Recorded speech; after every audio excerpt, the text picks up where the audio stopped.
Arduino for Beginners, Level-O-Meter. This series is something you don't want to miss. You want to watch this video all the way through. There's a little something for beginners, and I would even say people who are a little bit more advanced with Arduino. Like I said, you want to watch this video all the way through. Make sure you don't miss anything.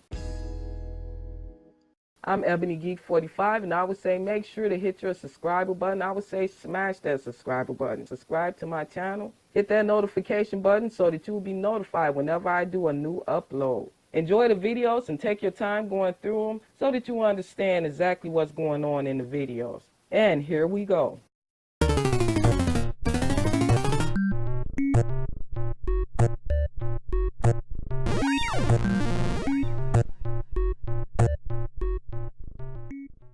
Hi, and welcome to another video about our Arduino Starter Kit. This is called the Level-O-Meter. This project is used to measure how hot you really are.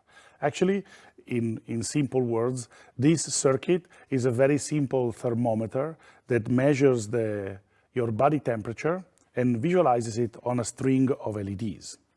So let's look at how the circuit is built. There are 5 LEDs on this circuit that are used as an output. So you can visualize the temperature by looking at the number of LEDs that are on at any given time. And so this is an extension to the previous project we looked at when we used 3 LEDs, and now we learn how to use more LEDs, so we go up to 5. But the more important part about this circuit is actually the sensing. In this particular circuit, we use a temperature sensor called TMP36.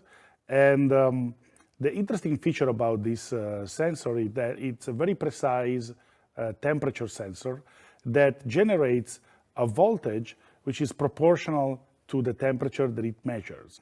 In particular, this sensor generates 10 millivolts of voltage for every degree centigrade plus 0.5 volts. So for example, if the temperature in this room is 20 degrees, then 20 multiplied by 10 millivolts is 0.2 volts plus 0.5 volts, which is the basic voltage that's always produced at 0 degree by the sensor. So when the temperature in this room is 20 degrees, the sensor will produce 0.7 volts. Now we hit an interesting problem. In this particular case, we were using a pin that was able to measure if the signal was on or off. Was it basically able to measure if there was or there wasn't any voltage applied to the input pin. In this particular case, the sensor is producing a voltage which changes depending on the temperature. So if we want to actually be able to measure the temperature, we need to be able to measure the voltage produced by the sensor. So the digital pin, it doesn't work here because the digital pin basically says if the voltage is more or less 3 volts, then the input is high. And if the voltage is more or less 0, then the input is low. We need something that is going to be able to give us a number which is proportional to the voltage that it's measuring. Here we introduce the analog inputs on the Arduino board. You can see here that there are 6 inputs on our circuit called analog in, and each one of them is able to measure a voltage between 0 and 5 volts, and it will return a number between 0 and 1023 proportional to the voltage it's measuring. So when the voltage is 0, it's going to be the number returned by by the analog inputs is going to be 0. And when the voltage is 5, the number is going to be 1023. And for example, for 2.5 volts, the number returned by the input is going to be roughly 512. So what we are doing here, we wired up the sensor in a way that we are providing power, the connection to ground, so we're powering the sensor, and then the sensor has a third leg that we connect to analog input 0. So whenever the temperature changes, the voltage changes, the Arduino uses a new instructions that we're going to see in the code later on called analog read that will give us a number that we can use to calculate the actual temperature. Let's try the circuit for a second. I'm going to grab the temperature sensor and see what happens.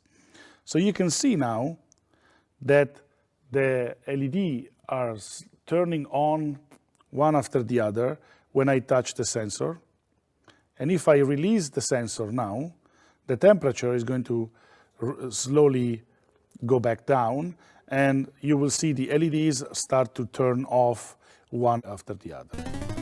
So now that we see that the circuit is working, we should be looking at the code and understand how we have implemented this functionality. So let's have a look at the code for this example.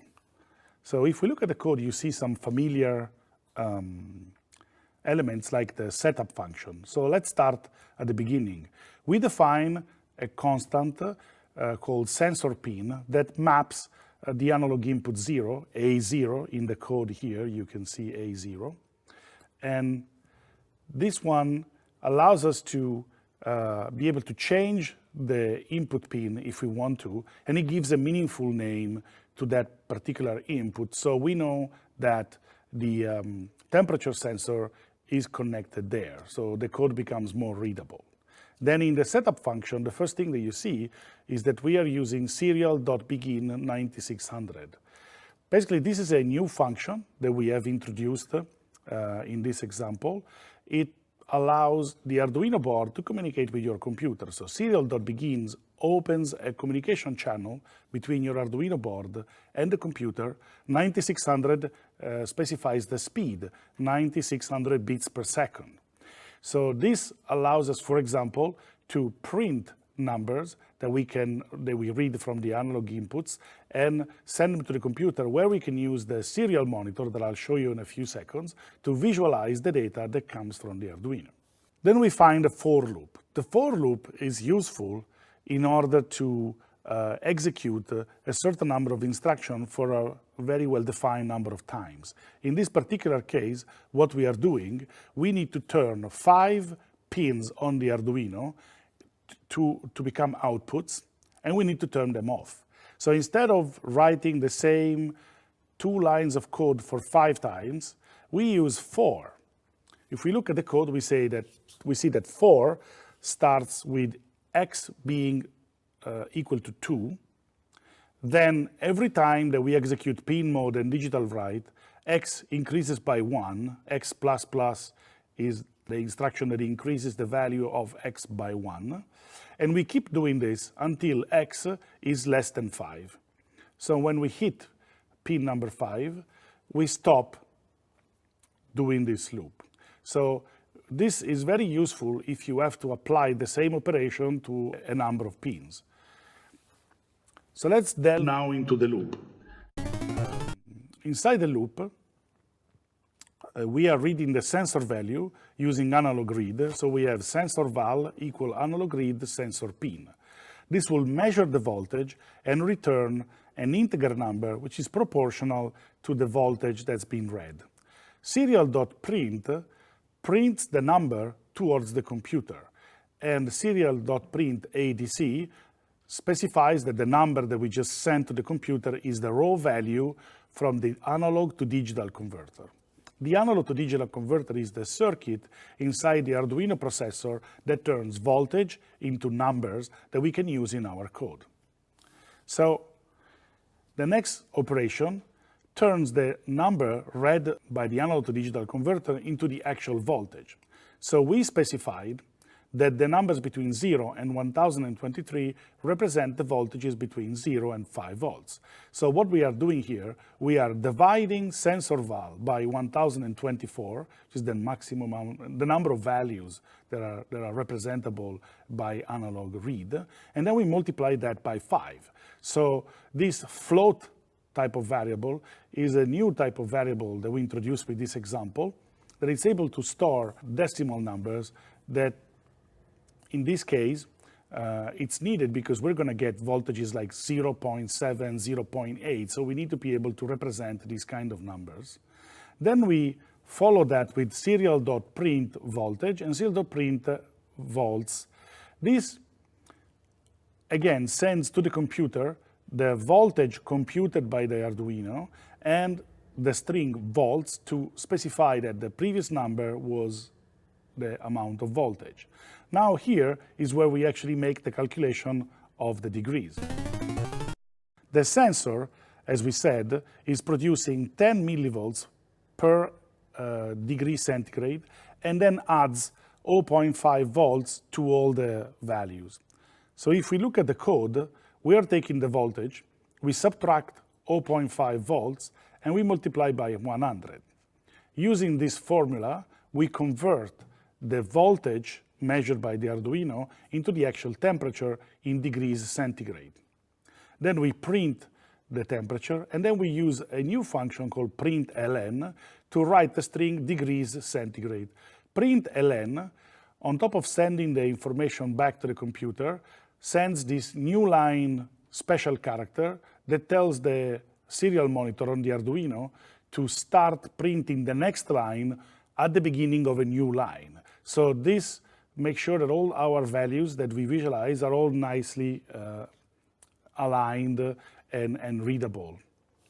Finally, once we have the temperature, we need to be able to decide how many LEDs are turned on and off depending on each temperature. So what are we going to do? Actually, we're going to use a series of ifs. In the previous example, we used if-else to be able to decide to execute one part of the code or another part of the code depending on the result of a question, of a kind of a condition that we ask Arduino to verify. In this particular case, we have to verify multiple questions because we have 5 LEDs, therefore we have multiple combinations. So we use a different kind of if combination called else if. So we ask Arduino, is the temperature less than the baseline temperature? If that's true, Arduino is going to turn off all the LEDs. If the temperature is in the first band, we have an if that's measuring if a temperature is more than a certain value but still less than another value. If the temperature is within that band, one LED will be turned on. And then we have another else if that basically goes through every combination of value until we are able to turn on all of the LEDs. So in this particular code that we are displaying here, we are using if-else, else-if, to divide the temperature range that we want to measure into bands, and then we check to see in which band the temperature falls in, and we decide which LEDs to turn on and which LEDs to turn off. Then, through the last else-if, we basically reach the end of the program. Then the loop is going to start again, and we're going to go through the same sequence. Measure the temperature through analog read, take the number, turn it into a voltage, then from the voltage compute the temperature, print all of that information onto the screen, and then afterwards decide which LEDs to turn on depending on the temperature. So if now I grab the sensor, the temperature increases, and the if statements are deciding which LEDs. For example, at the moment, this LED is flickering because the temperature is across 2 bands, so it's still undecided which one should be turned on. If I release this, and maybe I blow a little on the circuit, you will see that this LED will start to flicker a little bit and then turn off. So we're now reached the end of this example. We have learned a little bit more. We have learned about controlling multiple LEDs. We learned about reading analog inputs, converting the values into voltages, converting the values into temperature, using multiple if statements to divide values into bands and make multiple decisions, and then how to print all this information back to the computer. I hope that you will enjoy playing with this project, and I'll see you in the next video.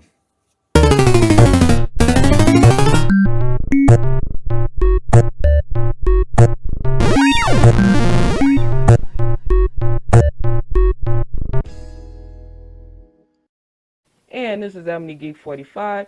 If you didn't understand anything in the video, make sure to put it in the comments. I'll definitely get back to you with an answer. If you haven't subscribed to my channel already, make sure to smash that subscribe button. While you're at it, make sure to hit that notification bell so that you'll be notified whenever I upload new videos.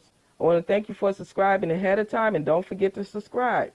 As always, this is Ebonygeek45. Happy tinkering, happy coding. Today is a great day to learn something. And Bye-bye.